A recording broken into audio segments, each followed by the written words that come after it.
Okay, let's unpack this. Think about all the incredible ways data moves in your digital life. From the nanoseconds it takes for your graphics card to blast pixels onto your screen, Right. to the journey a text message takes across the globe to a friend's phone. It's all about getting information from point A to point B. And that seemingly simple task relies on incredibly sophisticated, often invisible rule sets protocols that, orchestrate this movement.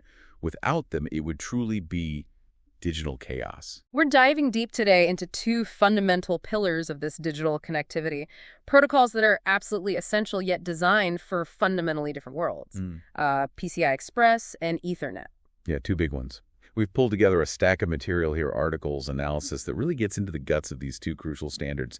Think of them as the blueprints for different kinds of data highways, really. Our mission in this deep dive is to really figure out what makes them tick, understand why they were built with such different approaches, and see how they interact, sometimes seamlessly, sometimes, well, creating challenges to move data around, whether that's inside one machine or across the internet. Exactly. This is your shortcut, hopefully, to understanding the high-speed express lanes within your devices and the vast global road network connecting them. So let's start by cracking open the computer case. Metaphorically speaking, of course. Inside the box, we have PCI Express, usually just called PCIe. What's its job description?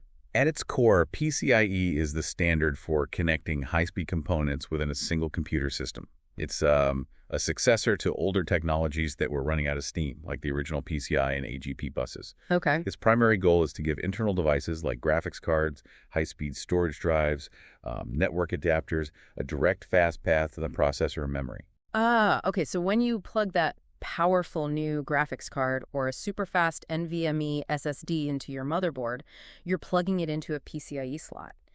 That slot is providing the connection to the rest of the system. Exactly. It was created precisely for that, providing a standardized, high-performance interface designed for the demands of components operating inside a controlled environment like a PC or server chassis. Speed and, critically, extremely low latency are paramount here. Why low latency? Because you often have components that are very tightly coupled and need to react instantly. Right. And how is it built to achieve that? I know it has a layered architecture, kind of like networking protocols, right? Is that similar? That's a good way to think about it conceptually. It has a layered design, a transaction layer that handles packaging the data and commands. Okay. A data link layer focused on ensuring the integrity and reliability of the link between two devices, and a physical layer dealing with the actual electrical signaling and timing. And software on top. Yeah, there's also a software layer above that where the operating system and drivers interact.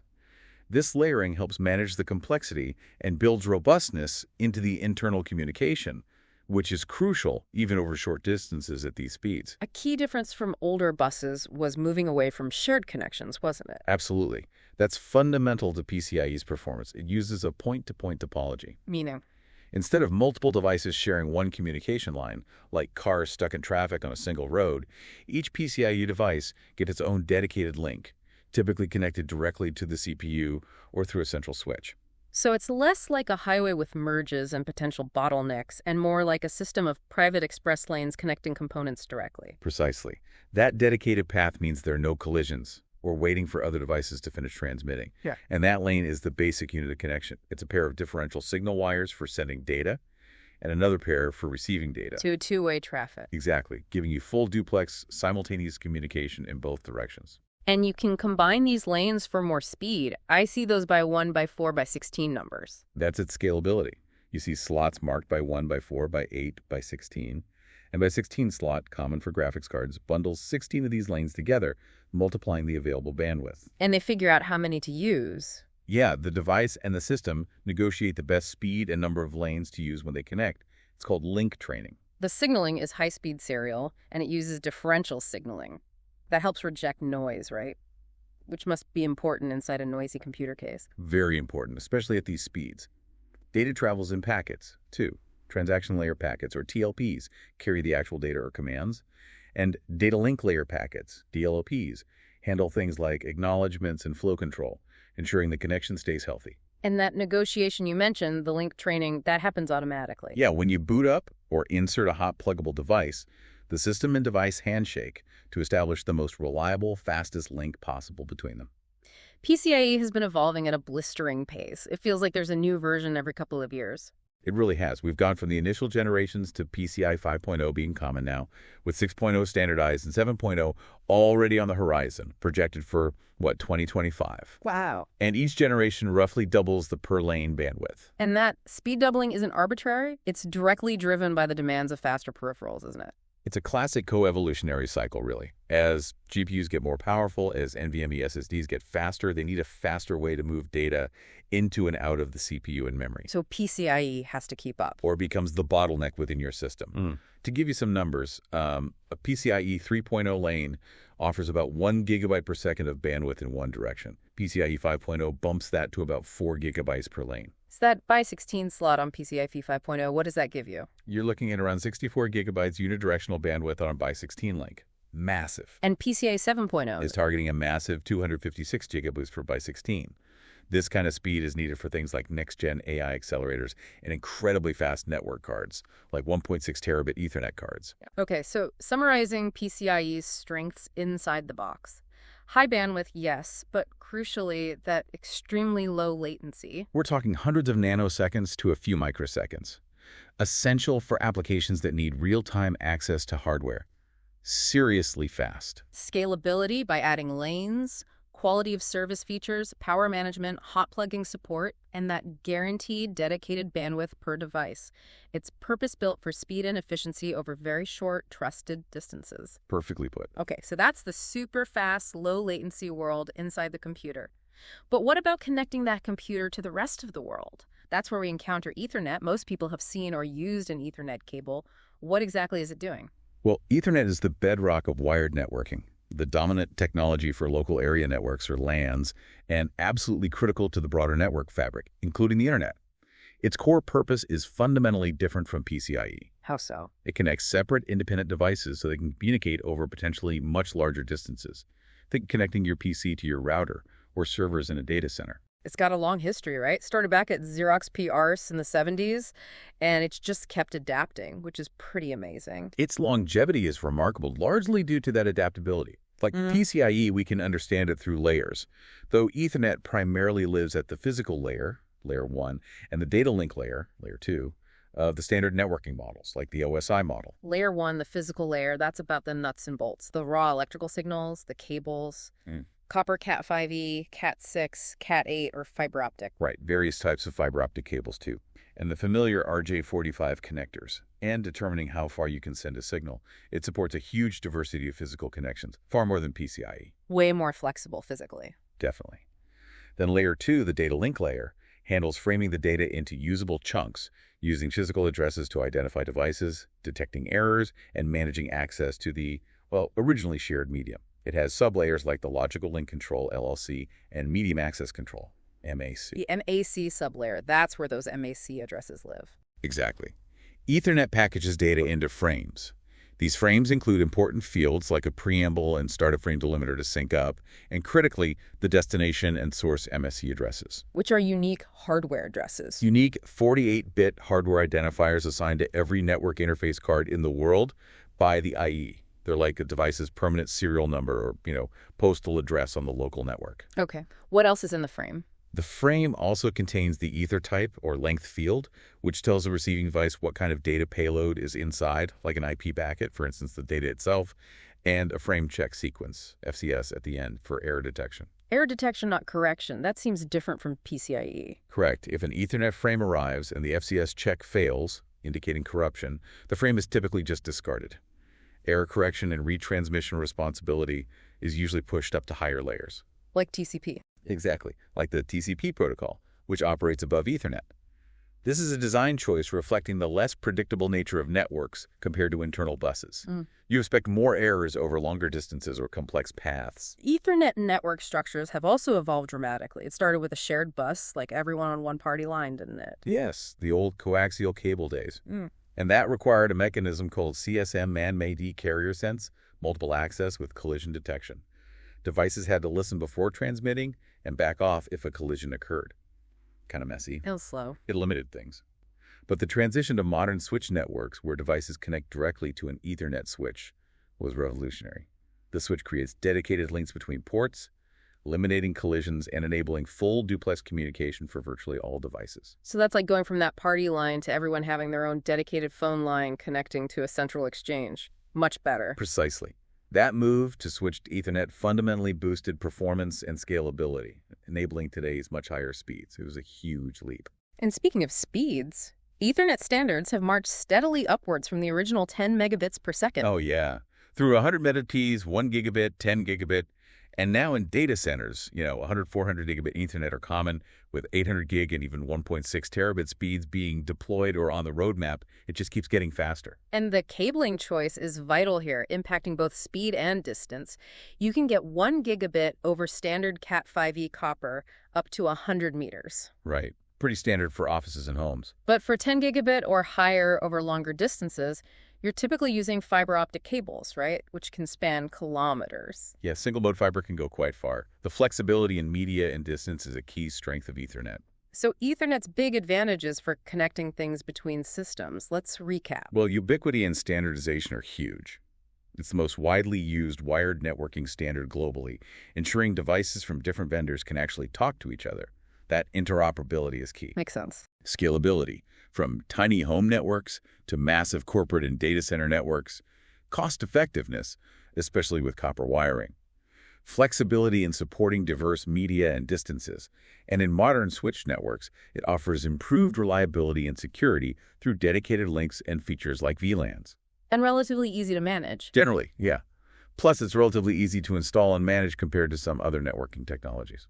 Okay, let's bring these two giants together then. PCIe, the high-speed internal bus, and Ethernet, the ubiquitous network fabric. You've highlighted their core missions. PCIe within a system, Ethernet between systems.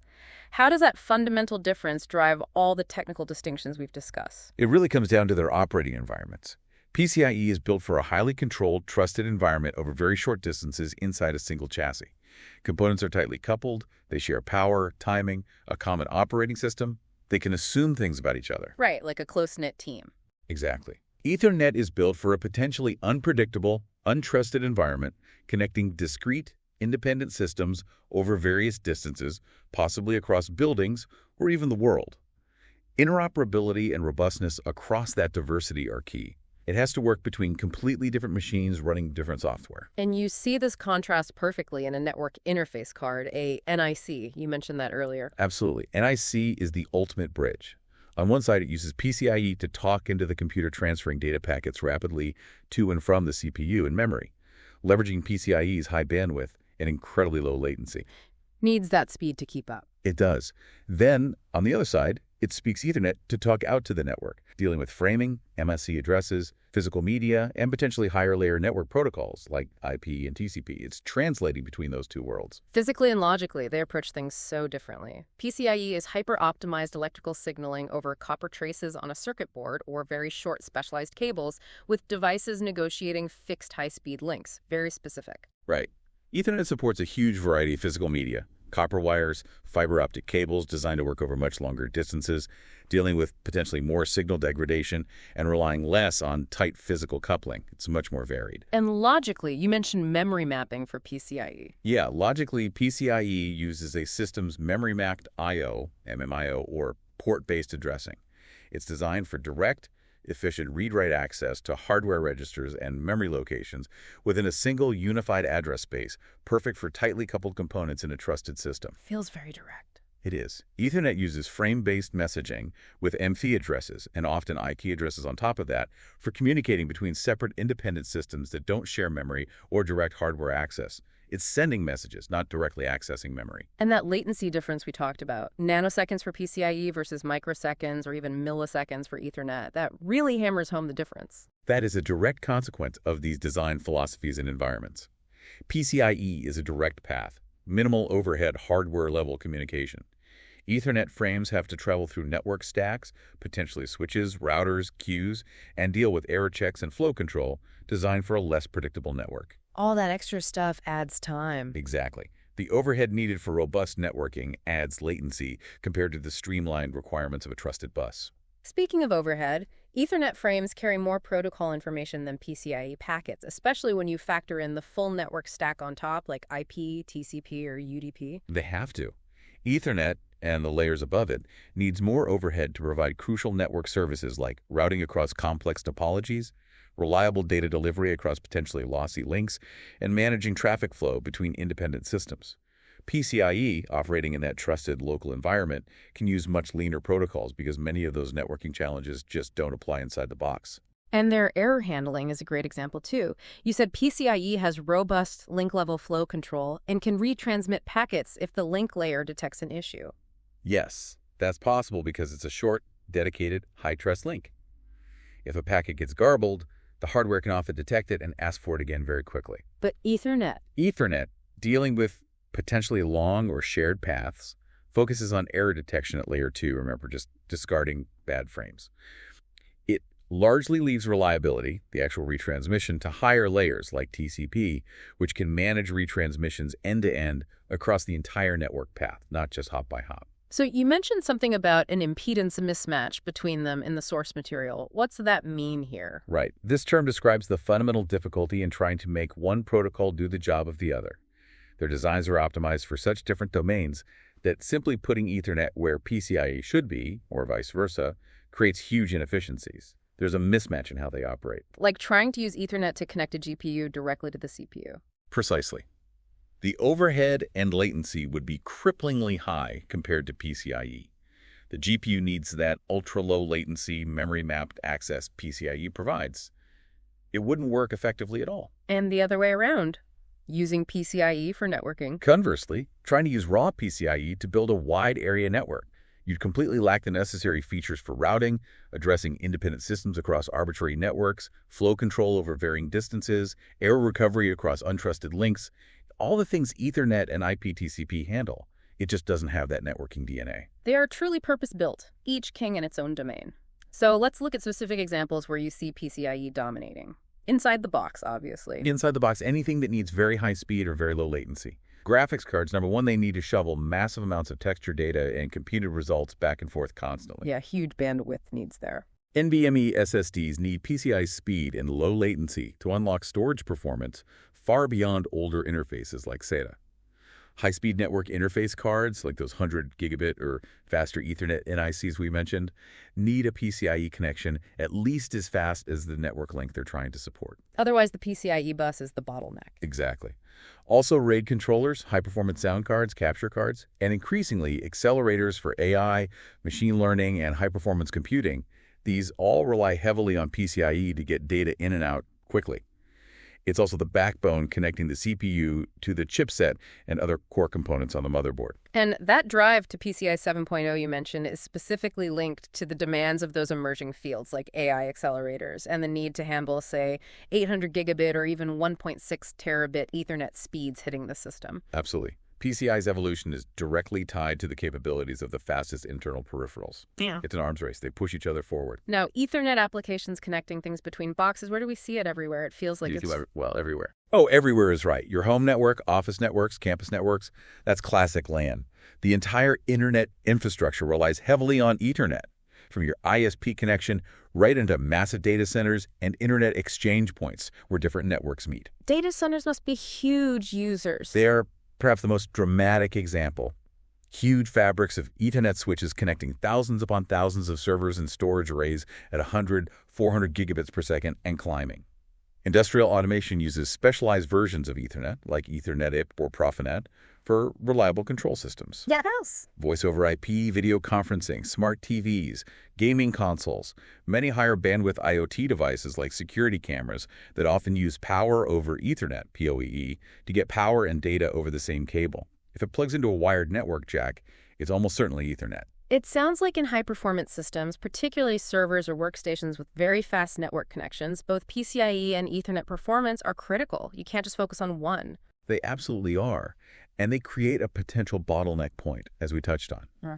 If you have a super fast, say, 100 gigabit Ethernet card installed, but the PCIe link connecting it to the server's CPU is only capable of, say, 50 gigabits per second throughput. Then you only get 50 gigabits of network speed, effectively. Exactly. Your effective network throughput will be limited by that slower PCIe link. The network card can't push data into the system any faster than the internal bus allows. It's a symbiotic relationship, and system designers have to carefully balance the speed of both the external network interface, Ethernet, and the internal bus connecting it, PCIe, to avoid these performance bottlenecks. Got it. So, to wrap things up, PCIe is the champion for fast, low-latency communication within a system, built for trusted, short-distance connections. Ethernet is the workhorse for scalable, interoperable networking between systems, built for varying distances and diverse environments. Yeah, distinct technologies optimized for different jobs, but often working hand in hand, like in every network interface card. They complement each other. And both are far from static, right? They're still evolving fast. Ooh, definitely. PCIe is pushing the limits with new signaling techniques like PAM4 and new ways of packaging data like FLIT mode in PCIe 6.0, heading towards those incredible speeds in 7.0, specifically targeting the needs of AML and those future ultra-high-speed Ethernet NICs. It's also enabling new standards like CXL, What's CXL? Compute Express Link. It actually uses the PCIe physical layer to connect memory and accelerators in novel ways, allowing for more flexible and powerful system designs, like sharing memory pools between processors. Interesting. And Ethernet, still moving too. And Ethernet continues its long tradition of adaptation. We're seeing deployments of 800 gig and plans for 1.6 terabit Ethernet. Specialized variants like time-sensitive networking, TSN, for deterministic industrial uses are gaining traction, and there are ongoing efforts to chip away at latency with protocols like ROSI, RDMA over converged Ethernet for specific data center applications. It's often said, never bet against Ethernet. It just keeps finding ways to adapt. You can really see the coevolution there. The roadmaps clearly show it. The needs of one protocol often directly influence the development speed and capabilities of the other. Faster Ethernet demands faster PCIe. Okay, here's where it gets really interesting, and maybe a bit thought-provoking based on some of the trends emerging from the sources we looked at. We've established PCIe is for inside and Ethernet is for between, but with technologies like CXL using the PCIe physical layer for memory and accelerator pooling, and even discussions around using PCIe over optics to potentially extend PCI links across, say, a whole server rack. It does suggest that the traditional sharp boundary between internal system communication and external network communication might start to soften or become more fluid, at least in certain high-performance computing scenarios.